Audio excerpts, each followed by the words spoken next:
Well, hi, everybody. Welcome to episode 2 of the Keeping It Real podcast. Colin, how are you doing? I'm doing great, Ryan. It was a good weekend. Good morning to you. Happy New Year. Happy New Year. Yeah, it is kind of the New Year's episode, even though we're well into January here. But you know what I want to talk about right off the bat? What's that? The Golden Globes. The Golden Globes. The Yes. Golden Globes. It was a big one last night. It was I turned it off after the first category because they decided that they would give away an award for a podcast. Now, when you think about the most popular podcast in the world, what comes to mind? The Keeping It Real podcast. No. Okay, no, second place. The Joe Rogan Experience. Right. The Joe Rogan Experience, the man who made podcasting what it is today, brought up the popularity of it. Everyone knows what that is. But they decided to have a category for the best podcast. And it was mostly actors who do podcasting that just kind of sit there and talk to each other. Yeah. And that's what podcasting is essentially. However, before anyone says, well, it is a show to reward acting, well, the Mel Robbins podcast was also nominated, but no mention of The Godfather. And if you were to establish,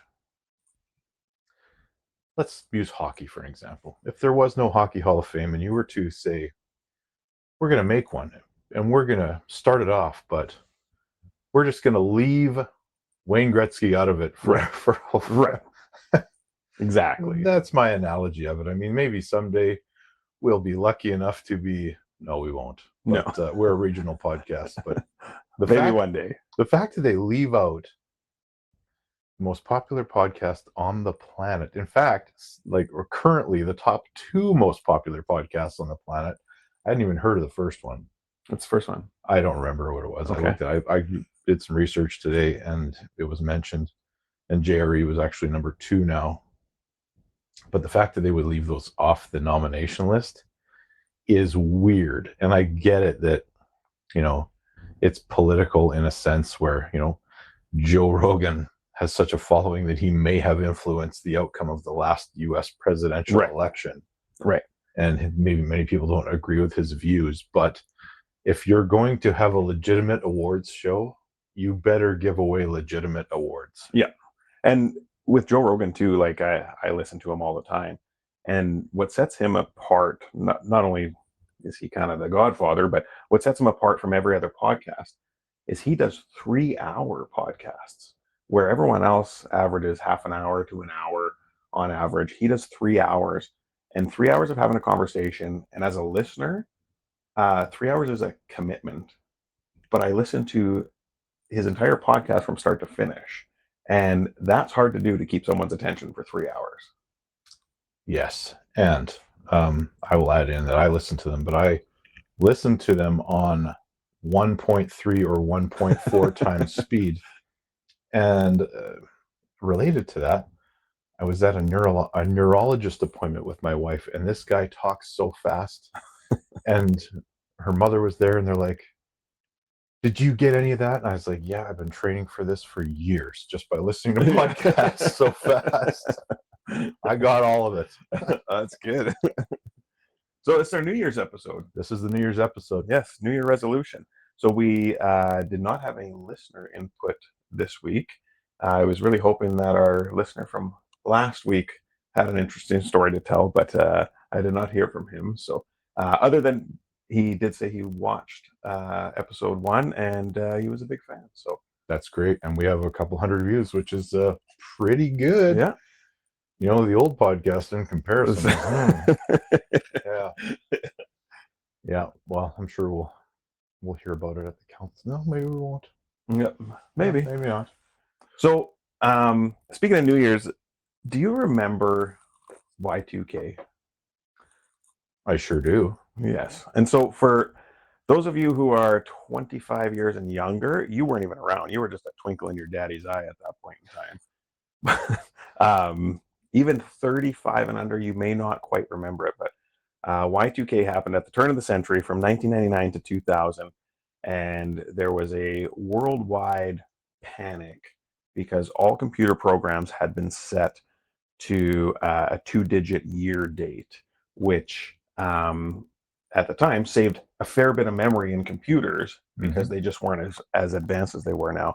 So this 98, 99, what have you, the 2-digit year date, the fear was that it was going to roll over to 1900 in all computers. And they were talking about air traffic control, banking, the world banking system, etc.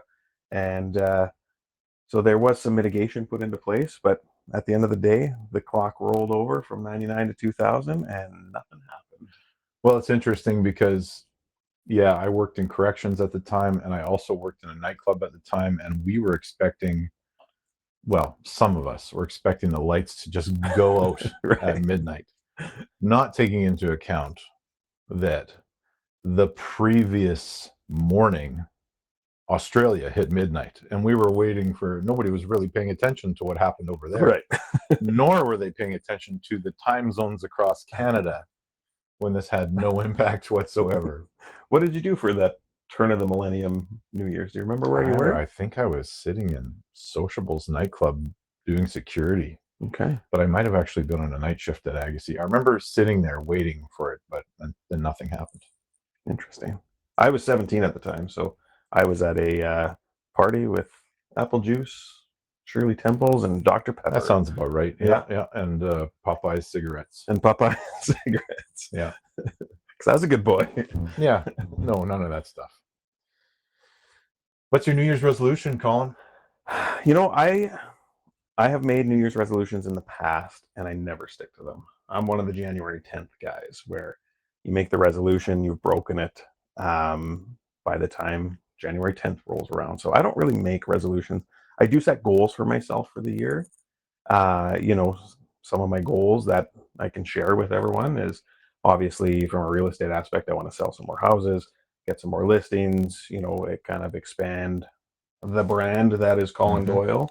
And, you know, it's an election year as well. So, you know, I have some goals there as well, and have to maybe stay tuned and see what happens. But yeah, that's about it. And then obviously spend some more time with my family. You know, we had a rough ending to 2025, and I just want to see our family move forward. You know, we got a grandbaby now. I know, looking young and this handsome, I am a grandfather. So I noticed there's a lot less gray in your beard today. That's right. I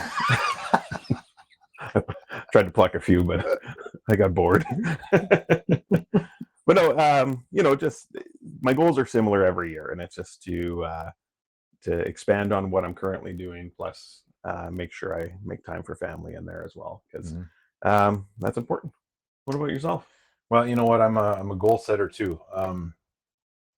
It's interesting because in 2001, I owned the gym at Canada. So I owned that for a couple of years. And I can tell you that the gym business is based on largely New Year's resolutions and people that break them. Because if everyone that signed up for a gym membership in January went all year long, it would be a nightmare, because hundreds of people sign up for those memberships, and rarely do they ever set foot in the door. Right. But they always have the same mindset. If I buy the year, I'll use it because I have spent X amount of dollars. You know, it rarely works out that way. As far as my own goals, though, fitness-wise, I've set some small ones. I'm doing dry January, which, you know, I don't care to, you know, talk about all the health benefits of that and try to be there's a term I was called sober superiority. So I'm not going to begrudge anyone, because, man, it has been hard. Like, sitting there having a glass of wine in the evening is something I really like to do, but I'm going the month without it. But once February hits, I will probably start that again. Business goals, of course, health goals. My wife has had some resolutions and some goals and taken some weird steps to get there. But, you know, everything from eating grapes underneath the kitchen table to midnight on New Year's to hiring an Etsy witch, which whatever the hell that means. I found out about that today. But we started off the New Year's in the emergency room with her appendix coming out. So, you know, whether that was I walked in the door today, and Victoria had said that she ate the 12 grapes under the table, and she hired an Etsy witch to cast a spell on her for good health. And the look on Ryan's face was disbelief. And what he said was, "We're gonna have a conversation about that later." Yeah, I want to know how much money I spent unknowingly on witchcraft. Etsy witch. Like, what are we doing here? Hey, you know what? It might work. The Etsy witch just might be a little behind schedule, and hence the starting the new year in the emergency room. Yeah, maybe that's the start. Maybe that had to come out in order for all the other things to fall into place. But I mean, goals throughout the year. I mean, family and business. I just want to take advantage of moments and make memories. That's it. Yeah, it's as simple as that. Absolutely. And so much stuff is outside of our control that the second you think you have a plan, well, the big guy starts to laugh a little bit. Yeah. You know? He's not the big guy. No, not anymore. No. Yeah. So since this is the New Year episode and we didn't have any input, I do have a couple stories myself. One's pretty entertaining, and the other one's actually kind of a cool story. But so the first one I have is when I was 18. So it was 2001, New Year's of 2001, and I was at a house party, and this is the house we normally went to for parties because everyone growing up had a party house that they went to. So now you're 18. Now I'm 18. Based on your previous story and the math there. No, my previous was Y2K. This is 2001. Right, but you're 17. Oh, yes. Math. Yeah, math. So it was a small house, one bathroom. So whenever a guy had to take a whiz, he just slid some shoes on at the door and went onto the deck, and there was a dark corner of the back of the deck that was missing a piece of railing, so you just relieved yourself in the snowbank. So there was one guy at the party that particular year. Let's call him Joe. We're gonna disguise his name because I know he is a middle-aged professional now, so we will protect his identity. But Joe went out for a leak and ended up falling off the deck into the snowbank where everyone had been relieving themselves all evening. Well, we're not too sure how long Joe was down there. Oh no! But like I said, it was the dark side of the house, and nobody noticed that Joe was down there and continued to use that corner of the deck as a bathroom. So eventually Joe was found, maybe after 5 minutes, maybe after an hour. I really don't know. And we got him up. He was not allowed back in the house for obvious reasons. And so we called his father to come pick him up. And his dad came to pick him up and took one look at him, one sniff of him, and wouldn't allow him into the truck for the ride home. So he had to sit in the box of his dad's truck on New Year's Eve. And he lived out in the country, and he had to ride home icy cold, frozen up, covered in piss. That wasn't even his. Well, always drink responsibly, ladies and gentlemen. Drink responsibly. Yeah. And then I have a really cool story, actually. It was New Year's Day about, I want to say maybe 2016, 2017. No, sorry, earlier than that, 2014. Doesn't matter. I'm living in Winnipeg. I'm living on Lansdowne Avenue. So you don't remember when you moved to Winnipeg? Well, I do remember when I moved to Winnipeg. I can get into that. Okay. I'm living on Lansdowne Avenue, and we've got a house. It's right on the corner of Lansdowne and Main. So the side of our house had the back lane for Main Street running along it. And so I had gone out onto my deck because I was cooking steak and eggs for the family on New Year's Day in the morning. And I'm at the barbecue, and there's two people walking down the back lane of Main Street, which again runs along the side of my house. One girl with a video camera and another guy walking and talking. And so as they got closer to my house, I realized the guy walking and talking was Burton Cummings. And so they were in between filming their little segment at the time, and he gave a wave and said, "Good morning, Happy New Year." And when I realized who it was, I was just like, "Oh, Happy New Year. You know, what are you doing in this neighborhood?" And so he had stopped and talked to me for about 15 minutes, and he had grown up on Lansdowne, and so did all the members of the Guess Who. And Oh. so he got into detail about who lived where, and the particular house that I had at the time, one of his childhood friends lived in that house. And so he said, I haven't been in that house in about 45 years, and do you mind if I come take a look? So I had Burton Cummings walking through my house and gave him the grand tour, and he was one of the most humble people I have ever met, and his love for that neighborhood was just really incredible. And so um, I don't believe the documentary or whatever he was filming ever came to fruition, because I have looked for it. Mm-hmm. But no, it was a pretty cool experience, and at the end of the day, I overcooked my steaks because I forgot about them while Worth I was it. giving him a tour of the house, but totally worth it. Absolutely. Yeah, worth it. And your family got to meet Burton Cummings. Exactly. Yeah. So when did you move to Winnipeg? I moved to Winnipeg in 2001, late 2001. Actually, it was my birthday, and I moved into Winnipeg. I lived in St. Vital with a couple buddies of mine in an apartment, and we lived on Belleville Road. And I was actually, if I can tell you a story, I was telling this story to my wife the other night. I worked at St. Vital Mall. I lived on Belleville Road. It was about a 20-minute walk to work. There was an open field behind my apartment, runs along Bishop Grand, and I worked at Spencer Gifts, by the way, which was an awesome job. So one day, walking to work, there was this old 10-speed bike that was just laying in the long grass along this path.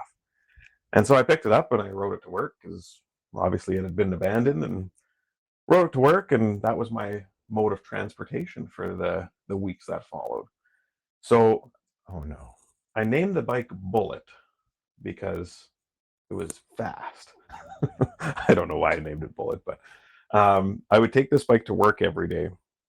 But now, instead of using the trail, I would use the sidewalk. And so one day I'm riding Bullet around the corner right by Dakota Collegiate, and there was a bang. And what had happened is the front tire had blown off of the bike. And so school was just getting in at the time. There was tons of people around, and I wasn't sure what to do, so I just kept riding on the rim, and rode all the way to St. Vital Mall. Realized that Bullet worked just fine without tires too. Oh my. For the next couple weeks or so, I continued to ride Bullet to and from work. One tire on, and the front tire was just the rim. And you could hear me coming from a mile away, the metal on the concrete. And the door I used to go in for my job was right by Aura Hair Salon, where all the good looking hairdressers would stand outside with smoke. And so here's me coming around the corner with my one tired bike, just squealing and sparking along the concrete. And they would all give me a look, and I would all give them a wave, and that time a wink and a gun. Oh, the finger gun. Yeah. The finger Classic. gun. But eventually, a combination of the friction with the metal and the concrete led to Bullet's demise, when the rim eventually just gave way and collapsed while I was riding it. So Then your stolen bike was no more. So I just dropped it on the side of the road, and away I went. Somebody else's problem. You heard it here. That's Yeah. right. Oh man, I got lots of stories, but none of them are really related to New Year's. But we will get into those in a future episode, because I think on the next one we're going to talk a little bit about Portage urban legends and maybe some Club West / sociables. Yeah. Stories. Let's do it. Huh. Yeah, let's do that. What else are we going to cover today, Colin? What do we got coming up? Well, I just had a cornhole tournament on the weekend. Me and another guy operate the Portage Cornhole Club, and it was successful. We had 30 teams come out. Everyone had a great time, and I did not win any money. I was a little rusty because I haven't played in a couple months, but that was a good time. And got city council this week. Yes, we do. Yeah, we got city council this week. Fairly light agenda, not a ton of stuff on there that's going to be, controversial or polarizing. So, but definitely tune in and watch that on Monday evening, which by the time you see this, it'll be over, unfortunately. Correct. So, tune into the next one, I guess. Or you can go back and find it on YouTube and check it out. And then you can always watch the mayor's recap, of course. Of course. which is a bit of a summarized, easier watch. Sounds good to me. I am just going to a Jets game tomorrow night. That's going to be the highlight. And it is the Canadian Armed Forces night. And we're trying to make it 3 in a row. That's right. So our last podcast, we talked about the Jets game. Yeah. And we went. Could possibly hit double-digit consecutive losses. And they did. And now we are on a 2-game winning streak, which is weird to see. Unheard of in this season. Yeah, we're celebrating the small victories here. But they look really good. Like they look like the lines are working all of a sudden. Yep. Taves seems to have like reclaimed some of his past abilities and glory, and here we go. And other than that, I mean, we got, I think everyone knows that I do arm wrestling and that kind of stuff. So I have the Arnold Classic coming up in not that far in the future. So training and getting ready for that. When we went to the Jets game, I've just been chuckling ever since because one of the gentlemen who sits beside your seats, he has a lot to say about everything. He does. And there was one thing he said, which I thought was totally random, but it keeps popping in my head. Was it the callback to the thing that I said? Making me chuckle. No, but that was interesting too. Yeah. No, what he had said is during the commercial breaks and the people come out and shovel the ice, and there's usually the hosts of the arena, they do a contest like which cup is the puck under or whatever, and so they had a contestant there, and the guy sitting next to us said, "Oh, he looks like his car smells." Just like that is the most random thing to say. Yeah, but also I get it. I knew what he meant by that. Yeah, absolutely. He looks like his car smells. Yeah. That reminds me of mean tweets that I've heard over the years. Yeah. But yeah, it was spot on. And the interesting thing about my seats at the game is all the seats around are season tickets, but they're owned by different companies that just seem to give them away. So it is rare to ever sit with the same people. Oh, really? Twice. Like it's somebody different every time. That's like that guy I've never seen before, but yeah, he had a lot to say. And on the way into the game, I made some weird obscure reference and quoted a line from UHF, the movie, the Weird Al movie. And during that game, he did the same thing. It was the same quote. The same quote. It was the weirdest, makes you think you're in the Matrix kind of comment. Right, because I have not thought about that movie in 30 years, let alone watched it. Yeah. And so as soon as you referenced it on the drive-in, I was just like, oh yeah, that's a great movie. I should check that out. And then when he said the exact same quote, both, our heads just snap and look at each other like, what just happened? Most of our viewers probably have never even heard of the movie UHF. It's a good watch. It is a good watch. Yeah. It's a good one. Go watch it. Go watch it. Yeah. And the Golden Globes, I shut it off just to go back to that and close it out. And once they gave away that podcast award to Amy Poehler, who I love, but when she won a Golden Globe for a podcast, I was like, okay, like that's the end of this. I'll go watch Landman and enjoy some mindless Taylor Sheridan entertainment. And she beat her ex-husband, Will Arnett. She did. Who is on the Smartless podcast, which is another podcast I absolutely love. I just think the three of them are so hilarious. So after you've watched the Keepin' It Real podcast, check out Smartless, and check out the Joe Rogan Experience. Yeah, but don't feel like you got to watch them all because there's some that just will not resonate. And some of the most interesting ones are when he has comedians on, but they talk about politics for 3 hours. That's true. And, one of the things I do not want to talk about on this show, but we'll just, no, I won't even go there. We'll just say we're going to stay out of American politics for now. Yep. Yeah. I think that's a smart move. Yeah. There is no opinion that is needing to be shared. That's one thing I see, though, is a lot of people are very open to sharing their opinion on social media. And I don't get it. I don't get the need for validation. But, yeah, do what you do.